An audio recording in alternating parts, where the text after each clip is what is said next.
Haleluya, salam kemenangan iman, salam jumpa kembali dengan saya dalam program Menyapa Kita dengan Renungan Firman Tuhan, dan juga menanggapi video-video yang selalu salah tafsir tentang ajaran Kristen. Sebelum saya melanjutkan, jangan lupa tekan tombol subscribe dan memberikan komentar-komentar yang baik. Sobat-sobat yang saya kasihi, firman Allah yang kita miliki adalah firman Allah yang hidup dan berkuasa. Firman Allah ya dan amin. Jika kita membacanya dengan baik-baik, maka kita selalu menemukan jawaban yang pasti tentang kerajaan sorga yang ada di dalam Yesus Kristus.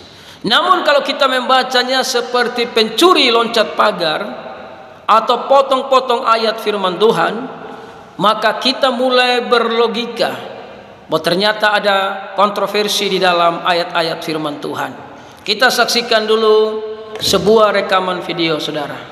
Memang ada ayat-ayat di dalam Injil perkataan Yesua sendiri yang kontroversi dengan perkataan Yesua sendiri di ayat Injil yang lainnya. Saya berikan contoh ya.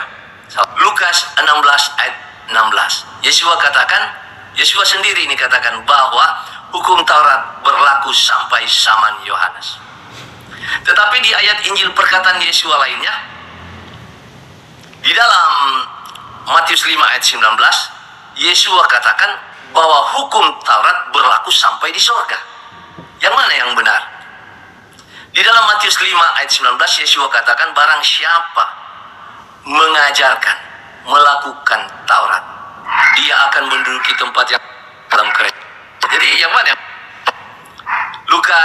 Perkataan Yesua dalam Lukas 16 ayat 16 bahwa hukum Taurat hanya sampai di zaman Yohanes Pembaptis, atau hukum Taurat sampai di surga dalam Matius 5 ayat 19.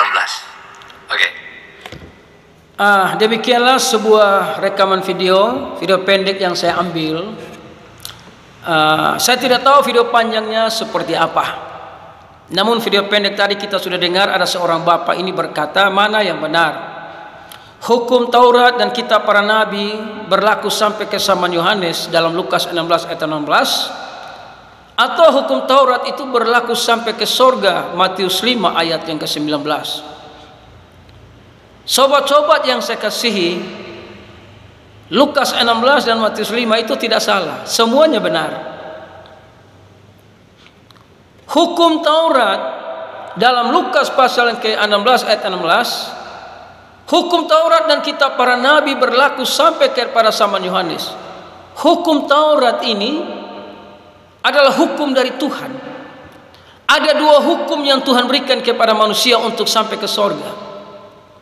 Ketika manusia jatuh dalam dosa, manusia mulai membentuk agama atau membuat agamanya masing-masing. Menyembah batu jadi Allah, menyembah pohon jadi Allah. Namun Tuhan bentuk bangsa Israel dan memberikan hukum Taurat kepada bangsa Israel. Namun bangsa Israel juga tidak bisa melakukan hukum Taurat dengan sempurna. Makanya Alkitab berkata hukum Taurat dan kitab para nabi berlaku sampai kepada zaman Yohanes. Berlaku sampai kepada zaman Yohanes, dan sejak waktu itu kerajaan Allah diberitakan. Jadi Yesus Kristus diutus ke dalam dunia sejak Yohanes menjadi nabi. Disitulah kabar baik diberitakan. Berita anugerah disampaikan. Siapa yang percaya kepada Yesus pasti tidak binasa. Hukum Taurat diberikan kepada bangsa Israel berlaku sampai kepada zaman Yohanes. Sejak itulah hukum kasih karunia diberikan kepada semua manusia, tanpa pandang dia agama apapun, bahasa, suku, dan dari negara manapun. Sepanjang dia percaya kepada Yesus, dia menerima anugerah keselamatan. Matius 5 ayat yang ke-19, saudara yang terkasih, di situ Yesus mengajarkan dia datang bukan untuk menyediakan hukum Taurat, tapi untuk menggenapinya. Makanya dia berkata kepada mereka yang melakukan hukum Taurat, lakukanlah dengan baik. Ayat 19, karena itu siapa yang meniadakan salah satu perintah hukum Taurat, sekalipun yang paling kecil, dan mengajarkannya demikian kepada orang lain, ia akan menduduki tempat yang paling rendah. di dalam kerajaan sorga. Tapi siapa yang melakukan dan mengajarkan segala perintah-perintah hukum Taurat, ia akan menduduki tempat yang tinggi di dalam kerajaan sorga. Jadi Yesus datang bukan untuk meniadakan hukum Taurat, karena hukum Taurat itu datang dari Bapa. Namun hukum kedua, hukum kasih karunia juga datang dari Bapa. Tapi dia datang untuk menggenapi. Makanya dia berkata di ayat yang itu saudara, ayat yang 21, kamu telah mendengar yang difirmankan kepada nenek moyang kita, jangan membunuh. Siapa yang membunuh harus dihukum. Itu hukum Taurat. Tapi hukum kasih karunia, tetapi aku berkata kepadamu, setiap orang yang marah terhadap saudaranya harus dihukum. Nah, ini berat hukum kasih karunia ini. Tuhan mau supaya kita punya hidup lebih baik daripada orang-orang yang melakukan hukum Taurat.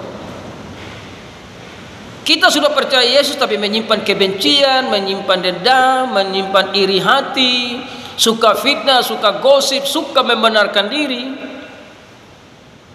Maka kita punya hidup tidak lebih baik daripada mereka yang melakukan hukum Taurat, saudara. Jadi Lukas 16 dan Matius 5 itu tidak ada yang salah. Memang hukum Taurat itu berlaku sampai kepada zaman Yohanes. Disitulah Bapa mengutus anaknya ke dalam dunia agar setiap orang yang percaya kepadanya tidak binasa.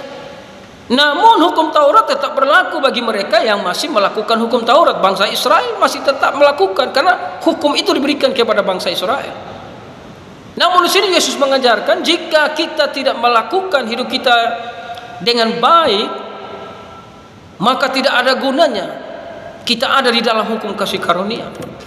Makanya di ayat yang ke-23, sebab itu jika engkau mempersembahkan persembahan di atas mezbah dan engkau teringat akan sesuatu yang ada dalam hati saudaramu terhadap engkau, tinggalkanlah persembahan di depan mezbah itu dan pergilah berdamai dahulu dengan saudaramu, lalu kembali untuk mempersembahkan persembahan itu. Jadi Tuhan mau kita menyembah Tuhan dengan hati yang bersih, menyembah Tuhan dengan hati yang sudah dipulihkan Tuhan, jiwa kita yang sudah dipulihkan Tuhan, roh kita yang sudah dipulihkan Tuhan. Kita tidak boleh menyembah Yesus dengan hati yang masih menyimpan kepahitan, kebencian, karena penyembahan itu tidak akan sampai ke sorga. Tapi kita menyembah dengan hati yang benar dan bersih, maka kita menikmati anugerah keselamatan. Kita benar bukan karena kita bisa hidup benar, kita benar karena dibenarkan oleh firman Allah. Kita kudus bukan karena kita bisa hidup kudus, tapi kita dikuduskan oleh darah Yesus. Jadi Matius 5 dan Lukas 16 itu tidak ada yang salah, dua-duanya benar. Makanya kita baca firman Tuhan itu satu perikop. Jangan copot-copot ayat seperti pencuri loncat pagar, tidak akan pernah ketemu. Tapi kalau kita baca sesuai dengan perikopnya, kita akan menemukan jawaban-jawaban yang pasti. Hidup karena anugerah, selamat karena anugerah, bukan karena perbuatan baik kita. Ketika kita percaya Yesus, sudah harusnya kita harus berbuat baik, hidup dalam kebenaran, menunjukkan bahwa kita sudah ditebus oleh darah Yesus. Tuhan Yesus memberkati.